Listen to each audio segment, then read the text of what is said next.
নমস্কাৰ বন্ধুসকল, আজি বহুত দিনৰ পাছত ভিডিঅ' এটা বনাইছোঁ। ভিডিঅ'টো বনোৱাৰ উদ্দেশ্য হৈছে মানে আমাৰ ঘৰখন ভাঙি থকা হৈছে আৰু বাকী ভিডিঅ' অংশত আপোনালোকে দেখিব পাব কি কাৰণে ভাঙি থকা হৈছে, কি কৰা হ'ব। আৰু ভিডিঅ'টো বাকী অংশখিনি যোৱাৰ আগতে আপোনালোকক মোৰ ইণ্ট্ৰ' দি দিলোঁ। Hi hello' welcome back to new episode আমি নিখিল ব্লগ আল্টিমেট। আপোনালোক সকলোকে স্বাগতম জনাই আজিৰ ভিডিঅ'টো আৰম্ভ কৰিছোঁ। আপোনালোকক মই প্ৰথম পাছৰ ভিডিঅ' অংশখিনি দেখুওৱাৰ আগতে আপোনালোকক ক'ব লাগিব যে আমি এই পুৰণা ঘৰটো ভঙাৰ আগত মানে কাক নতুন ঘৰটো বনাবলৈ কণ্ট্ৰেক্ট দিছোঁ। আমি কণ্ট্ৰেক্ট দিছোঁ নতুন ঘৰটো বনাবৰ কাৰণে যজ্ঞ কনষ্ট্ৰাকশ্যনক দিছোঁ। যজ্ঞ কনষ্ট্ৰাকশ্যনে গোটেই ঘৰটো বনাব আৰু যজ্ঞ কনষ্ট্ৰাকশ্যনৰ আপোনাৰ নাজানে যজ্ঞজ্যোতি বা নগাঁৱৰ যজ্ঞজ্যোতি কনষ্ট্ৰাকশ্যনক দিয়া হ'ব। আৰু যজ্ঞজ্যোতি বৰাক এতিয়া ঘৰটো আমি দিছোঁ। আমি ঘৰটোত একো কৰিব নালাগে, আমি ঘৰটোৰ কাৰণে অকল 5টা কিস্তিত পে'মেণ্ট কৰিব লাগিব। আৰু বাকী আপোনালোকে যদি ইউটিউবত চাই যজ্ঞ কনষ্ট্ৰাকশ্যনৰ গোটেই কামখিনিৰ কথা গম পাব। যজ্ঞ কনষ্ট্ৰাকশ্যনে গোটেই ঘৰটো মানে আপোনাৰ তলৰ পৰা ওপৰলৈকে যিমান যি কাম আছে গোটেইখিনি কৰিব। আমি অকল পে'মেণ্ট কৰিব লাগিব আৰু লাষ্টত আমাক চাবিটো গতাই দিব। আমি চাবিটো লৈ ভিতৰত সোমাব লাগিব, সিমানেই। আপোনালোকে বাকী ডিটেইলছখিনি তেখেতৰ ইউটিউব চেনেলত চালে গোটেইখিনি গম পাব। গোটেই টাইলছৰ পৰা আদি কৰি ফল চিলিঙৰ পৰা আদি কৰি কাৰেণ্টৰ কাম, ৰং, পুটিন মৰা গোটেই কাম মানে এভৰিথিং যজ্ঞ কনষ্ট্ৰাকশ্যনৰ ফালৰ পৰা কৰা হ'ব আৰু ইণ্টেৰিয়ৰ কৰা হ'ব। গোটেই কিচেন চিচেন গোটেইখিনি মডুলাৰ ছিষ্টেমত হ'ব। বাকী আমি অকল ঘৰটোত সোমাম চাবিলে লাষ্টত। বন্ধুসকল দেখিব পাইছে প্ৰথমতে আমাৰ এইটো ঘৰ আছিলে, তাৰপিছতে এইটো ঘৰ বনোৱা হ'ল। এতিয়া আকৌ এই ঘৰটোৰ জেগাত নতুন এটা ঘৰ বনোৱা হ'ব। এই ঘৰটো ভাঙি থকা হৈছে, আপোনালোকক দেখাই আছোঁ ভাঙি থকা গোটেইখিনি।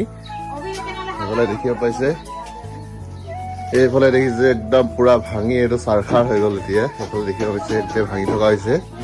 এইফালে দেখিব পাইছে এই ৰুমটোৱে মোৰ আছিলে, সেই ৰুমটোতে থাকিলোঁ আজি 10 বছৰমান। তাৰপিছত এইফালে দেখিব পাইছে এইফালে টিকলি আছে, বৰমাহঁত আছে, বাইদেউহঁত আছে, গোটেইখিনি এটি বস্তু চিজিল কৰি আছে খুচৰি ইয়াত মোৰ বস্তু আছিলে গোটেইখিনি চাই আছে সিহঁতি কি আছে। এইবিলাক যোনবিলাক দৰকাৰী হ'ব সেইবিলাক থ'ব আৰু যোনবিলাক দৰকাৰী নহয় সেইবিলাক ভাঙি পেলাই দিব। আৰু এইফালে দেখিব পাইছে এনেকৈ আমাৰ ইয়াত মিস্ত্ৰীখিনি কাম কৰি আছে। এইফালে আছে আমাৰ জিজা আছে ঘৰৰ ওচৰৰে। আৰু এইফালে দেখাই আছোঁ আপোনাক বাহিৰৰ নাজাৰা। এই ঘৰটো সৰু সুৰা নাছিলে, আকৌ এই ঘৰটো বহুত ডাঙৰ আছিলে। এইটো দেখিব পাইছে, এইটো আপোনাৰ কমেও 1800 স্কুৱাৰ ফুটত হ'ব এই ঘৰটো আছিলে। আৰু এইফালে দেখিব পাইছে আমাৰ ঘৰৰ ওচৰৰ এইফালে বন্ধু দা আছে। এইফালে বন্ধু দা পূৰা কাম কৰিছে, ভৰিত দুখ পালে। এইফালে দেখিব পাইছে ডেটল চেটল দি কাম কৰি আছে। এতিয়া যাতে ইনফেকশ্যন হৈ নাযায় সেইকাৰণে ডেটল দি ধুই দিছে। মানে ইয়াত হেৰি আছিলে তো আপোনাৰ তাঁৰ চাৰ আছিলে, তাঁৰবিলাকে কাটিলে যেনেকৈ আপোনাৰ চেফটিক হৈ যোৱাৰ ভয় থাকে, সেইকাৰণে ধুনীয়াকৈ আপোনাৰ কৰি দিছে আৰু ডেটল লগ। আৰু এইফালে দেখিব পাইছে এই ঘৰটোতে এতিয়া বৰ্তমান আমি আছোঁ। এই ঘৰটোৰ পৰা মানে সেই ঘৰটোৰ পৰা এই ঘৰটোত শ্বিফ্ট হ'লোঁ। তাৰপিছত আকৌ এই ঘৰটোৰ জেগাত এটা নতুন ঘৰ আহি আছে, আপোনালোকে ইন ফিউচাৰ দেখিবলৈ পাব। এইফালে দেখিব পাইছে বৌহঁতে গোটেইখিনি কাম কৰি আছে। আৰু এইফালে দেখিব পাইছে এইটো আছিলে ভাইটিৰ ৰুমটো, এইটো ভাঙি থকা হ'ব আৰু এইটো চফা কৰি ল'লে। তাৰপিছতে এইফালে দেখিব পাইছে এনেকৈ আছে গোটেই ঘৰটো। আৰু এতিয়াও এই গোটেই বাঁহ চাহ এইটো আজি 13 বছৰতকৈ বেছি হ'ল ঘৰটো। বাঁহ চাহ গোটেইখিনি চব ঠিক হৈ আছে।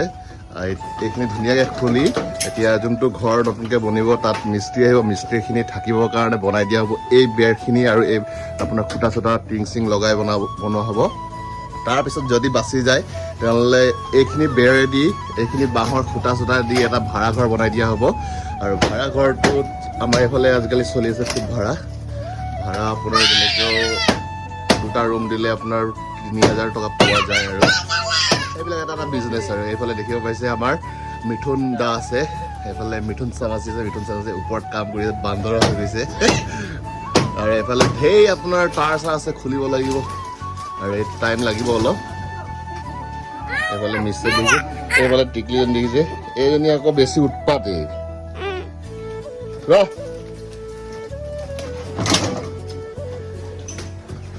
এইফালে দেখিব পাইছে আমাৰ সত্ৰৰ গুৰু আছে পীতাম্বৰদেৱ গোস্বামী ফটো। এইখিনি আঁতৰাব লাগিব, লাহেকৈ ইটো ঘৰত চিফ্ট কৰিব লাগিব।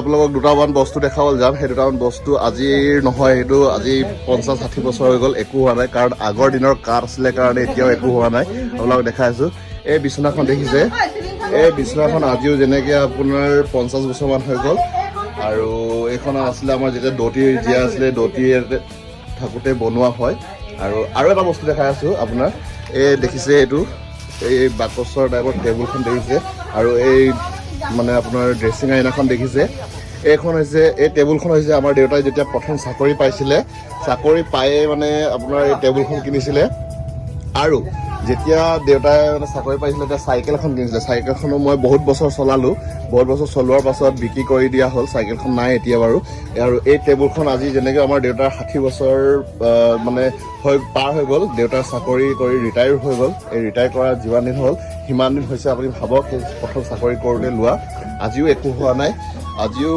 আপোনাৰ টিপটপে হৈ আছে দেখিব পাইছে খালি ইয়াত আপোনাৰ পলিচ কৰি দিব লাগে বাৰ্নিছ চাৰ্নিছ কৰি দিলে আজিও ধুনীয়া হৈ যাব আৰু এই ড্ৰেছিং আইনাখনো ছেইম সেই একেই কণ্ডিশ্যন মানে অলপ তাৰ খুৰাটো ভাঙি গ'ল আৰু এইখন যেতিয়া চাকৰি কৰিছিল তেতিয়া বনোৱা হয়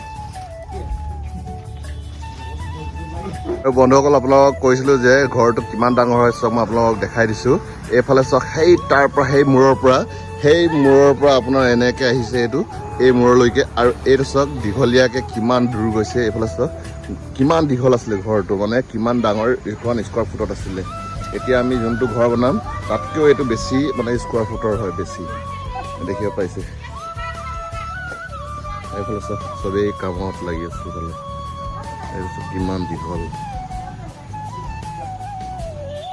আৰু এই ঘৰটোত বহুত বছৰ থাকিল বহুত স্মৃতি জোৰা আছে আৰু এইবিলাক দেখিছে নাহৰ খুঁটা দিয়া হৈছে নাহৰ খুঁটাত আজিলৈকে একো হোৱা নাই আজি 13-15 বছৰ হৈ গ'লে ঘৰটো নাহৰ খুঁটাখিনি আপোনাৰ একো নহয় মানে গোটেই ঘৰটো বনাইছোঁ যেতিয়া মেইন খুঁটাবিলাক দিয়া হৈছে মেইন খুঁটাবিলাক আপোনাৰ এই নাহৰ খুঁটা দিয়া হৈছে সেইকাৰণে গোটেই ঘৰটো ধৰি ৰাখিছিলে মজবুত কৰি ৰাখিছিলে এইটো দেখিছে এইটো এটা ইয়াত দিয়া হৈছে তাৰপিছত একেবাৰে লাষ্টৰ সিমূৰত এটা দিয়া হৈছে মিডলত এটা দিয়া হৈছে তাৰপিছত এই লাষ্টত যোনটো প্ৰথম খুঁটা সেই তাত দিয়া হৈছে লগতে এনেকৈ দিয়া হৈছে দেখিব পাইছে বন্ধুসকল এইখিনি দেখিব পাইছে এই বক্সকেইটা এইটো মানে VIP আৰু এইটো ট্ৰাংকটো দেখিব পাইছে এইকেইটা হৈছে মিস্ত্ৰী বক্স হয় এই মিস্ত্ৰী বক্সকেইটাত ভিতৰত কিবা কিবি আছে আপোনালোকক ইয়াত দেখুৱাব নোৱাৰোঁ কি আছে আমি নিজে নাজানো খুলিলে ওলাব কিন্তু কি আছে আৰু এইফালে দেখিছে আমাৰ যিমান মানে অলাগতিয়াল বস্তু ওলাইছে ঘৰটোত ভৰাই থৈ লাভ নাই এতিয়া এইফালে দেখিব পাইছে যি দৰকাৰ হৈছে আমাৰ এইফালে আপোনাৰ নামটো কি আছিলে নামটো কৈ দিয়ক জল্দি কওক লোহাৱালা নহয় আপোনাৰ নাম আছে ভাল নামটো কৈ দিয়ক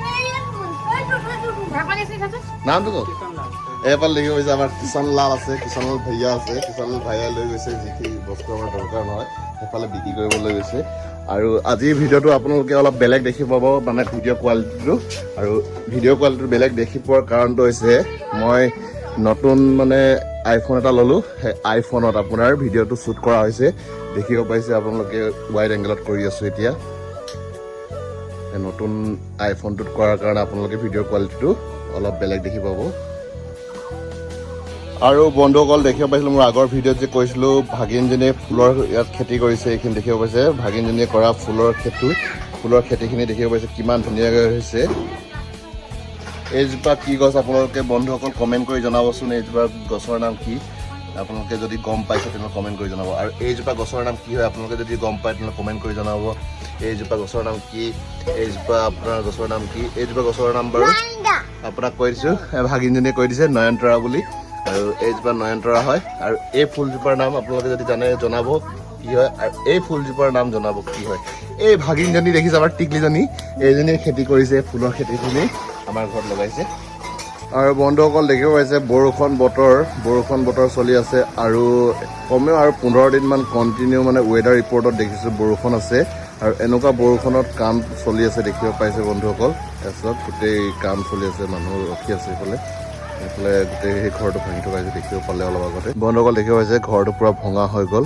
আৰু এইখিনিতে সেই পুৰণা ঘৰটো আছিলে এতিয়া দেখিব পাইছে ঘৰটো নাই সম্পূৰ্ণ ভাঙি শেষ আৰু মই দেখাই আছোঁ বন্ধুক আপোনালোকৰ ইয়াত ভাঙি শেষ হোৱাৰ পাছত সেইফালে দেখিব পাইছে দূৰত মিস্ত্ৰীখিনি কাম কৰি আছে মানে যোনখিনি পকা ঘৰৰ কাম কৰিব আহিব সেই মিস্ত্ৰীখিনিৰ কাৰণে য'ত ঘৰটো বনাই থকা আছে সেই ঘৰটো য'ত বনাব মানে মিস্ত্ৰীখিনি থাকিব তাত দেখুৱাবলৈ লৈ গৈ আছোঁ দেখিছে আমাৰ ফালকেইটা আৰু এইফালে দেখিব পাইছে এনেকৈ এইফালে কাম কৰি আছে আৰু ইয়াতে মিস্ত্ৰীখিনি থাকিব এই বৰমাহঁতৰ ঘৰ মানে আমাৰ ঘৰৰ পিছফালে অলপ বেছি দূৰ হৈ যায়, সেইকাৰণে বনাব দিয়া হোৱা নাই। ইয়াতে বৰমাহঁতৰ ঘৰত ভিতৰৰ মিস্ত্ৰীখিনি আৰু দেখিব গৈছে বিচনাখন এনেকৈ বনাই দিয়া হৈছে। আৰু ভিডিঅ'টো এইখিনিতে শেষ কৰিছোঁ। ভিডিঅ' চাই ভাল লাগিল লাইক কৰিব, কমেণ্ট কৰিব, শ্বেয়াৰ কৰিব, এণ্ড ছাবস্ক্ৰাইব কৰিব। ধন্যবাদ। জয় আই অসম।